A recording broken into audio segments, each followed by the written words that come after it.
नमस्कार दोस्तों, आप सभी का अपने YouTube चैनल परीक्षा विनर 2.0 में हार्दिक स्वागत है। दोस्तों, आज हम लोग की ये EVS की सेकेंड क्लास है। फर्स्ट क्लास में हम लोगों ने इकोलॉजी और इकोसिस्टम से संबंधित जो भी टॉपिक था उस टॉपिक को हमने कंप्लीट किया था, जिसमें हम लोगों ने पारिस्थितिकी के बारे में समझा था कि पारिस्थितिकी शब्द किसने दिया था और पारिस्थितिकी के जो प्रकार हैं उनके बारे में हम लोगों ने चर्चा की थी। उसके पश्चात हम लोगों ने पारिस्थितिकी तंत्र के बारे में पढ़ा था और फिर उसी के अंतर्गत हम लोगों ने जो इकोसिस्टम के कंपोनेंट होते हैं उनके बारे में चर्चा की थी कि किस तरीके से जो जैविक घटक हैं वो अपना कार्य करते हैं और अजैविक घटक में कौन कौन सी चीजें आती हैं। उसके पश्चात हम लोगों ने खाद्य श्रृंखला यानी कि फूड चेन के बारे में चर्चा की। फिर हम लोगों ने पारिस्थितिकी तंत्र पिरामिड के बारे में चर्चा की। आज का जो टॉपिक है वो पहली वाली क्लास से रिलेटेड है, तो जो लोग अभी पहली वाली क्लास अटेंड नहीं किए हैं वो लोग जो है सबसे पहले वाली क्लास देखें, उसके बाद में आज वाली क्लास देखें, क्योंकि जो आज वाली क्लास है वो पहले से ही रिलेटेड है। यानी कि ये दोनों जो टॉपिक हैं, ये जो दोनों क्लास हैं वो एक दूसरे से कोरिलेट करती हैं। पहली वाली क्लास में जो हमने पढ़ाया था वहां से भी आपका एक नंबर का क्वेश्चन जो है आना स्वाभाविक है, और जो आज हम क्लास लेने वाले हैं यहां से भी एक क्वेश्चन आपका 100% आना स्वाभाविक है। तो चलिए आज की क्लास स्टार्ट करते हैं। और आज की क्लास का जो हमारा टॉपिक है, जैसा कि आपको दिखाई दे रहा है, बायो जियोकेमिकल साइकिल, यानी कि इसको हम हिंदी में बोलते हैं जैव भू रासायनिक चक्र। जैव भू रासायनिक चक्र। समझते हैं कि ये जो जैव भू रासायनिक चक्र है ये होता क्या है। हम लोगों ने जो है पारिस्थितिकी तंत्र में पढ़ा था कि पारिस्थितिकी तंत्र के दो घटक होते हैं, एक तो होता है जैविक घटक और दूसरा होता है अजैविक घटक। अब देखो, जो हमारा वातावरण है, वातावरण में विभिन्न पोषक तत्व पाए जाते हैं और उन पोषक तत्वों को कौन ग्रहण करता है? जो हमारे जीव होते हैं। अब ये जो पोषक तत्व हैं, ये जीव और जो हमारे अजैविक घटक होते हैं, इन दोनों के मध्य क्या होता है? सामंजस्य स्थापित होता है। अगर हम इस प्रोसेस के बारे में बात करें तो ये एक नेचुरल प्रोसेस होती है और इसके तहत होता क्या है कि जो हमारे तत्व होते हैं या जो पोषक तत्व होते हैं वो जैविक और अजैविक घटक आपस में क्या करते हैं? उनका आदान प्रदान करते रहते हैं और यही जो है एक चैन चलती रहती है और इसी के द्वारा जो हमारी प्रोसेस होती है, जिसके कारण जो पोषक तत्व होते हैं वो हमारे वातावरण में संतुलित मात्रा में बने रहते हैं। और इसी प्रक्रिया को, इसी प्रोसेस को हम लोग क्या बोलते हैं? जैव भू रासायनिक चक्र या फिर बायो जियोकेमिकल साइकिल। इसी का एक और नाम है जिसको हम लोग पोषक चक्र के नाम से भी जानते हैं, यानी कि न्यूट्रिएंट साइकिल। ठीक है, तो आज का जो टॉपिक रहेगा वो हमारा ये रहेगा। तो वीडियो को स्टार्ट करने से पहले जितने भी लोग इस वीडियो को देख रहे हैं सभी लोग जो है वीडियो को शेयर कर दें। चलिए आज की क्लास स्टार्ट करते हैं। तो हेडिंग डालेंगे जैव भू रासायनिक चक्र। अगर हम डेफिनेशन की इसकी बात करें कि जैव भू रासायनिक चक्र होता क्या है, तो इसको हम लिखेंगे कि पारिस्थितिकी तंत्र में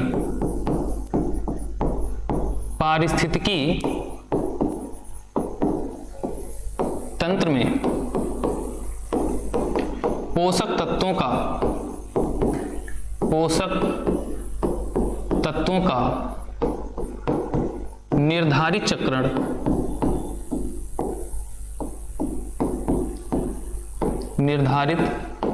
चक्रण ही क्या कहलाता है? जैव भू रासायनिक चक्र, जैव भू रासायनिक चक्र कहलाता है, या पोषक तत्व। इसको पोषक चक्र के नाम से भी जानते हैं, पोषक चक्र कहलाता है। तो ये चीज आपको समझ में आ गई होगी। अब देखिए, जो पोषक तत्व हैं इनका निर्धारण या जो निर्धारण चक्र होता है या निर्धारित चक्र, ये क्या होता है? निर्धारित का मतलब क्या होता है? अब देखिए, जो पोषक तत्व हैं, जैसे मान लिया कि हमने जल को ले लिया। अब ऐसा नहीं है कि जल को हमने तालाब में देखा, अब वो जल जो है वो तालाब में ही रहेगा, ऐसा नहीं है। अब ये क्या होगा, जल जो है वो क्या होगा, उसको हम लोग यूज करेंगे और यूज करने के बाद में क्या होगा, इसको हम कई तरीके से यूज कर सकते हैं। जैसे मान लो जल को कौन ग्रहण करता है, पौधे। अब पौधे क्या करेंगे, इसको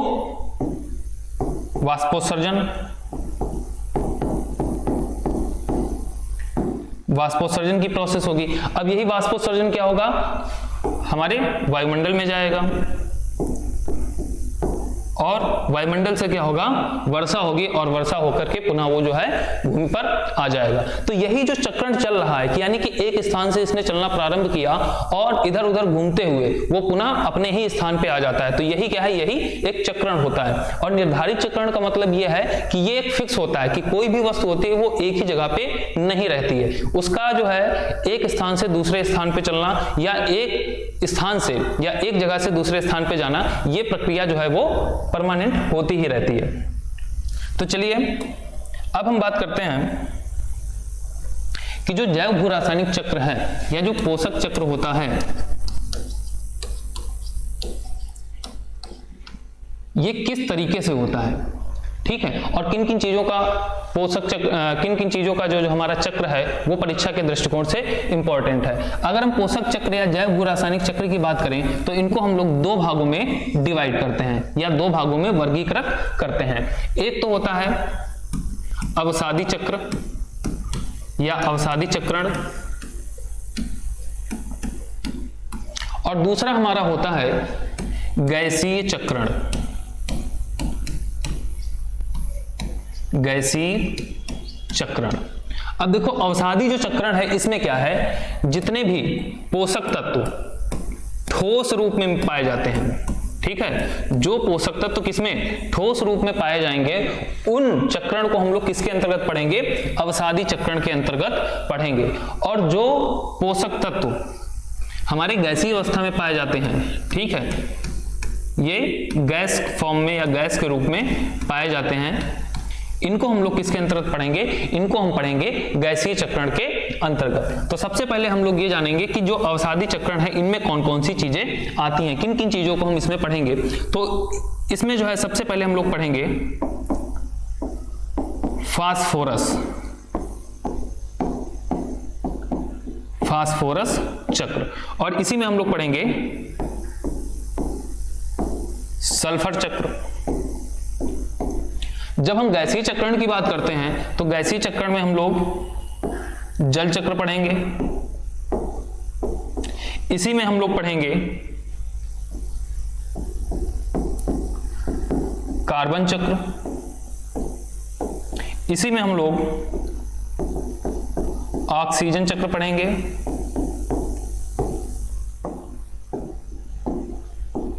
और इसी में नाइट्रोजन चक्र, नाइट्रोजन चक्र। यहां से आपका एक क्वेश्चन बनता ही बनता है, या तो डायरेक्ट आपका पूछ लेगा, ठीक है, नाइट्रोजन चक्र से पिछली बार एक क्वेश्चन आया था।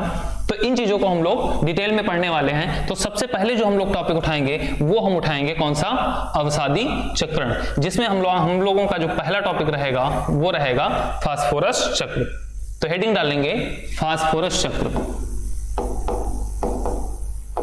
फास्फोरस चक्र।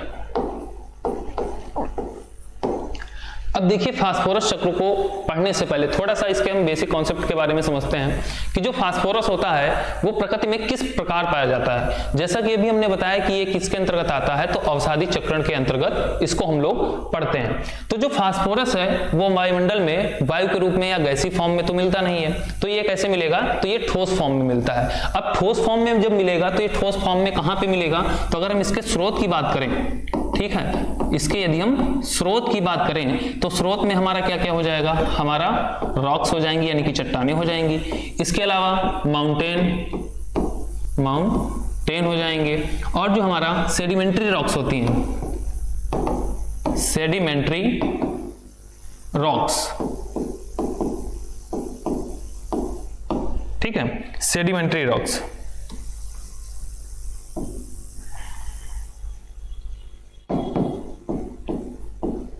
तो ये जो है सेडिमेंट्री रॉक्स के रूप में भी पाया जाता है।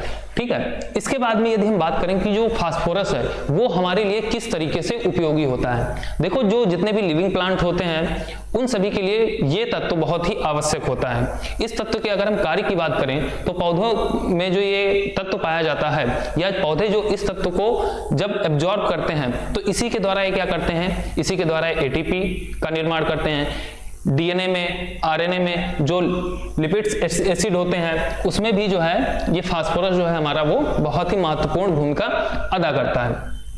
तो अब हम बात करते हैं कि ये जो पोषक, ये जो फास्फोरस का चक्र है ये किस तरीके से चलता है। ठीक है, और जो पौधे हैं वो फास्फोरस को किस फॉर्म में जो है अपने अंदर एब्जॉर्ब करते हैं। तो पहला क्वेश्चन यही बन जाता है कि फास्फोरस को जो पौधे होते हैं वो किस रूप में ग्रहण करते हैं। तो जो पौधे होते हैं, पौधे फास्फोरस को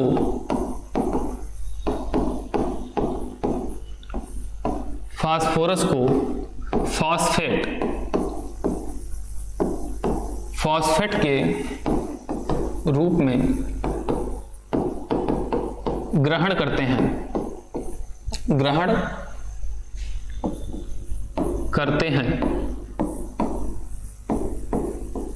ठीक है, ये आपका इंपॉर्टेंट है कि जो पौधे हैं वो फास्फोरस को किस रूप में ग्रहण करते हैं, तो फास्फेट के रूप में ग्रहण करते हैं। अब हम बात करते हैं कि जो फास्फोरस है इसका चक्र किस तरीके से चलता है।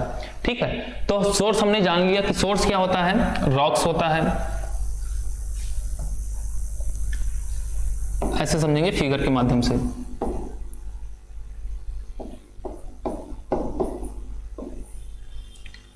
रॉक्स हो गया, सेडिमेंट्री रॉक्स हो गया। ठीक है, अब हुआ क्या कि हुआ इरोजन या इसको हम बोल सकते हैं क्षरण हुआ, माइनिंग हुई, वेदरिंग हुई। इसके द्वारा क्या हुआ कि जो रॉक्स है, रॉक्स टूटती हैं और इसके टूटने से क्या होता है कि हमें फास्फोरस प्राप्त होता है। ठीक है, और जब ये टूटेगा तो ये टूटने पर ये कहाँ मिलेगा, तो ये जो है सॉइल, और सॉइल के साथ में जो हमारा ओशियन है, ओशियन हो गया या तालाब हो गए, ठीक है, वहां पे जो है जाता है। अब जब ये सॉइल और ओशियन में पहुंच गया, अब इसके बाद में क्या होगा, इसके बाद में ये पहुंचेगा किसके पास, तो जो हमारे पौधे हैं यानी कि प्लांट्स के पास।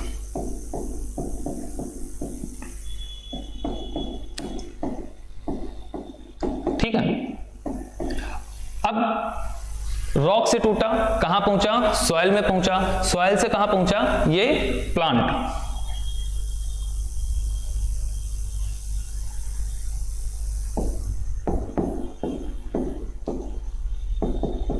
ठीक है, प्लांट्स के पास पहुंचा।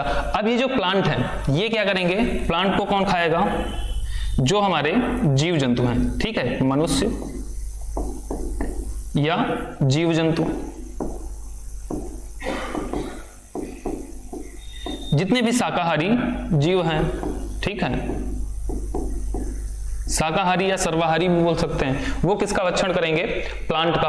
अब यहां से क्या होगा कि जो हमारे जीव जंतु हैं इनको कौन खाएगा, इनको जो मांसाहारी जीव हैं, मांसाहारी जीव, उनके पास पहुंचा। अब मांसाहारी जीव में क्या हुआ कि यहां पे हो गई इनकी डेथ। ठीक है, अब इनकी क्या हो गई, डेथ हो गई। अब देखो, अब यहां से क्या हुआ, मांसाहारी जीव की भी डेथ होगी, और यहां पे जो हमारे मनुष्य हैं या जो जीव जंतु हैं जो शाकाहारी की कैटेगरी में आते हैं उनकी भी डेथ होगी, और इधर क्या होगा, कुछ प्लांट्स की भी डेथ होगी। ठीक है, तो कुछ जो है डायरेक्ट प्लांट से डेथ, मतलब यानी कि पौधे मर जाएंगे तो डायरेक्ट यहां पे पहुंच जाएंगे, कुछ मांसाहारी जीव जब मरेंगे तब वहां पे पहुंचेंगे, और कुछ शाकाहारी जीव जब मरेंगे तब वहां पे पहुंचेंगे। अब इसके बाद में क्या होगा, इसका होगा अपघटन। अपघटन कौन करेगा, तो अपघटन कौन करता है, जो हमारे डिकम्पोजर होते हैं यानी कि अपघटन करता। ठीक है, ये इसको क्या करेंगे, इसको जो है डिकम्पोज करेंगे। डिकम्पोज करने के बाद में ये कहां पहुंच जाएगा, ये पुनः पहुंच जाएगा सॉइल में। ठीक है, ये कहां पहुंच जाएगा, पुनः सॉइल में पहुंच जाएगा। अब देखिए कुछ इसका भाग जो है पौधे ग्रहण कर लेते हैं सॉइल से, और कुछ भाग जो है वो क्या होता है, वो किस में परिवर्तित हो जाता है, वो चट्टानों में परिवर्तित हो जाता है। यानी कि कहने का मतलब ये है कि जितना भी फास्फेट या जितना भी फास्फोरस मृदा में पाया जाता है वो सारा का सारा पौधे एब्जॉर्ब नहीं कर पाते हैं। अब उसका जो शेष भाग रह जाता है वो शेष भाग कहां पहुंच जाता है, शेष भाग वो किस में परिवर्तित हो जाता है, वो चट्टानों में परिवर्तित हो जाता है। तो इस तरीके से हमने देखा कि स्टार्टिंग कहां से हुई, चट्टानों से हुई, और वो चट्टान से चलती हुई प्रक्रिया और पुनः कहां पहुंच गई, अंत में पुनः चट्टान पे पहुंच गई। यानी कि ये जो है एक पूरा कंप्लीट चक्र बन गया। अगर हम बात करें तो रॉक्स से कहां, सॉइल में पहुंचा, सॉइल से मैन या एनिमल,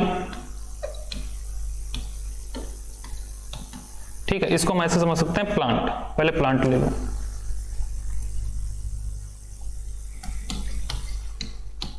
प्लांट से एनिमल,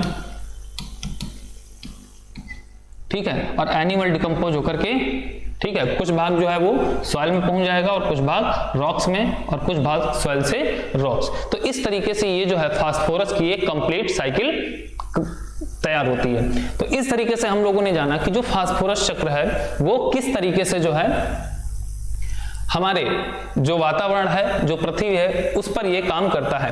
अगर हम प्लांट की बात करें, ठीक है, तो प्लांट्स इस फास्फोरस का यूज किन किन रूपों में करते हैं, तो एटीपी, डीएनए और आपका आरएनए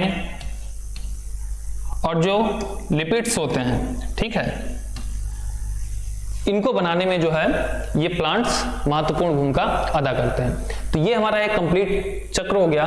तो आप सभी लोग इसका स्क्रीनशॉट ले लीजिए, और जो लोग नोट करना चाहें वो लोग इसको नोट भी कर सकते हैं।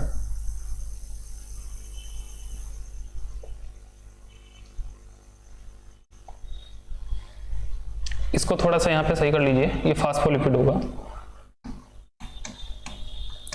फास्फोलिपिड्स,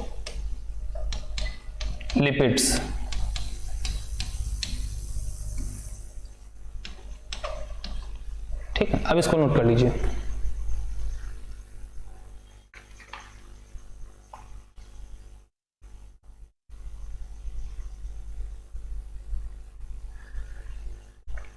ठीक है,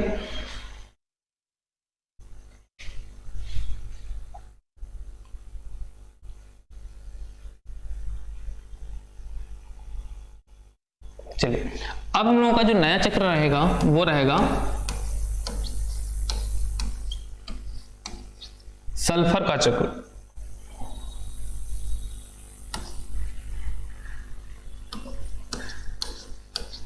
सल्फर चक्र, ठीक है।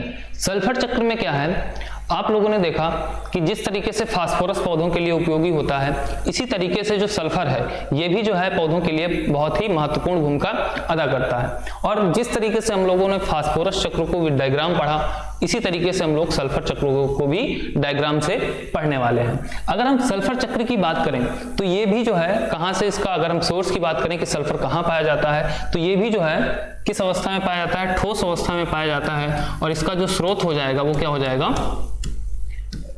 वो सेडिमेंट्री रॉक्स,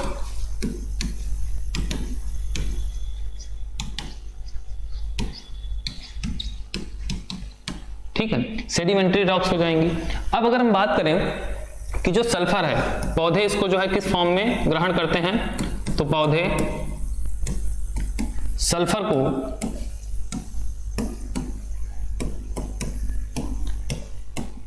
सल्फेट के फॉर्म में, सल्फेट के रूप में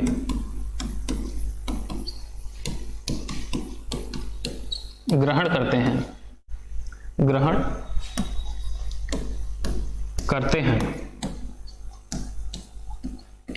ठीक है। किस रूप में ग्रहण करते हैं, तो सल्फेट के रूप में ग्रहण करते हैं। ये पॉइंट जो है ये आपका बहुत ही इंपॉर्टेंट है, ठीक है। इस चीज को आप जो है नोट कर लीजिए। इसके बाद में अगर हम बात करें तो इसका यूज, अगर हम इसके यूज की बात करें, इसका यूज क्या क्या होता है, ठीक है, मतलब पौधे जो हैं वो इसका यूज किन किन रूपों में करते हैं। तो आपने देखा होगा एमिनो एसिड यानी कि जो प्रोटीन होती है, ठीक है, प्रोटीन निर्माण में, प्रोटीन निर्माण में एक क्वेश्चन यहीं से डायरेक्ट पूछ लिया जाता है कि प्रोटीन निर्माण में किस एसिड का यूज किया जाता है, या प्रोटीन का निर्माण किससे होता है, तो एमिनो एसिड। ठीक है, प्रोटीन का निर्माण कौन करता है, तो एमिनो एसिड जो है वो प्रोटीन का निर्माण करती है। इस चीज को आप नोट कर लीजिए।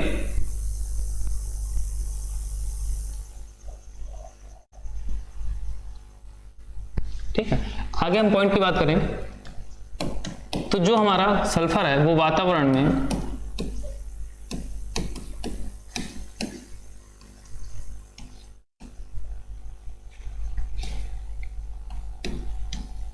H2S के फॉर्म में, H2S के रूप में मिलता है। ठीक है, H2S का मतलब क्या हो जाएगा, H2S का जो हमारा मतलब हो जाएगा वो हो जाएगा हाइड्रोजन सल्फाइड। ठीक है, इसको अगर हिंदी में लिखना चाहें तो आप यहां पे लिख सकते हैं कि हाइड्रोजन सल्फाइड। ठीक है, तो जो वातावरण में सल्फर मिलता है वो किस फॉर्म में मिलता है, वो हाइड्रोजन सल्फाइड के रूप में मिलता है। और आपने देखा होगा कि जब हम बात करते हैं कि अम्लीय वर्षा की, कि अम्लीय वर्षा में कौन सी गैस जो है वो अपना महत्वपूर्ण भूमिका निभाती है, तो उसमें कौन सा हो जाएगा, नाइट्रस के ऑक्साइड, और उसी में आता है हमारा सल्फर डाइऑक्साइड। ठीक है, तो इसी में लिखेंगे अम्लीय वर्षा कराने में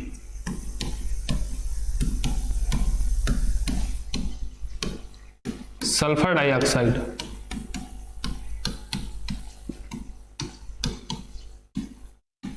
महत्वपूर्ण भूमिका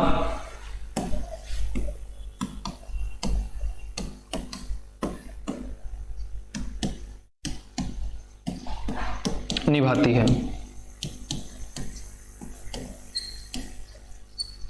ठीक है, इस पॉइंट को भी आप जो है नोट कर लीजिए। इसके बाद में अगर हम बात करें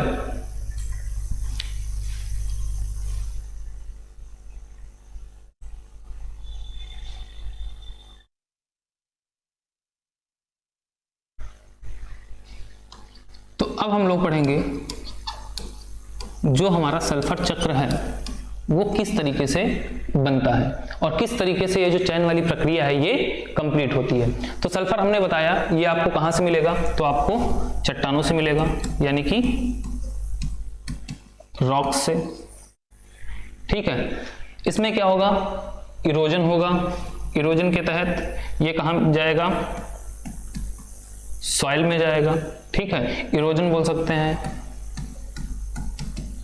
इरोजन, माइनिंग जिसको हम हिंदी में बोलते हैं खनन।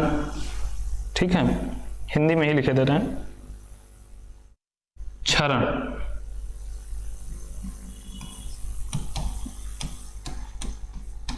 खनन। ठीक है, माइनिंग जो होती है उसके तहत एक कहां पहुंचेगा, ये पहुंचेगा हमारा सॉइल में। अब सॉइल के द्वारा क्या होगा, कौन एब्जॉर्ब करेगा, पौधे। अब पौधे जब इसको एब्जॉर्ब कर लेंगे तो फिर पौधों से कहां पहुंचेगा, ये पहुंचेगा जो हमारे शाकाहारी जीव होते हैं, शाकाहारी जीव में पहुंचेगा। शाकाहारी जीव से पहुंचेगा मांसाहारी जीव में।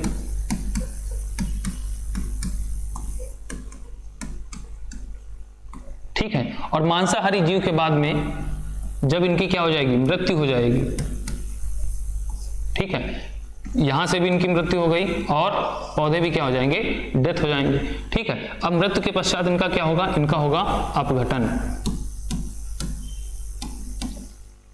ठीक है, अपघटन होगा। अपघटन कौन करेगा, तो जो हमारे अपघटन कर्ता होते हैं या अपघटक होते हैं। ठीक है, जिसमें कि कौन कौन सी चीजें आती हैं, बैक्टीरिया हो जाएगी, वायरस हो जाएगा, फंगस हो जाएगा। ठीक है, जिसके बारे में हम लोगों ने कल चर्चा की थी। इसके पश्चात क्या होगा, अपघटन होगा। अपघटन के बाद में फिर ये पुनः कहां पहुंच जाएगा, पुनः ये जो है सॉइल में पहुंच जाएगा और और कुछ भाग इसका क्या होता है कि जब सॉइल जब ज़्यादा दिनों तक एकत्रित रहती है या एक ही स्थान पर रहती है तो किस में कन्वर्ट हो जाती है, रॉक्स में कन्वर्ट हो जाती है। या फिर इसको हम सीधे ऐसे भी बोल सकते हैं कि सॉइल से कहाँ पहुँच जाएगा, सॉइल ही रॉक्स बन जाएगी। इस तरीके से जो है कंप्लीट साइकिल हो जाती है। ठीक है, तो फिर से इसको एक बार देख लेंगे कि जो रॉक्स है, रॉक्स का जब खनन हुआ या इसका क्षरण हुआ तो रॉक्स कहाँ पहुंची, सॉइल में पहुंची।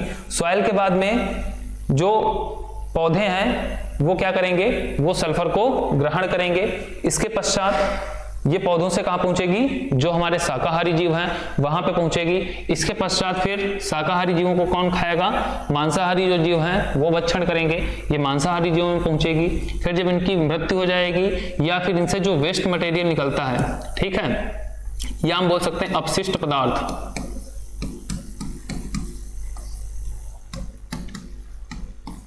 मलमूत्र भी बोल सकते हैं,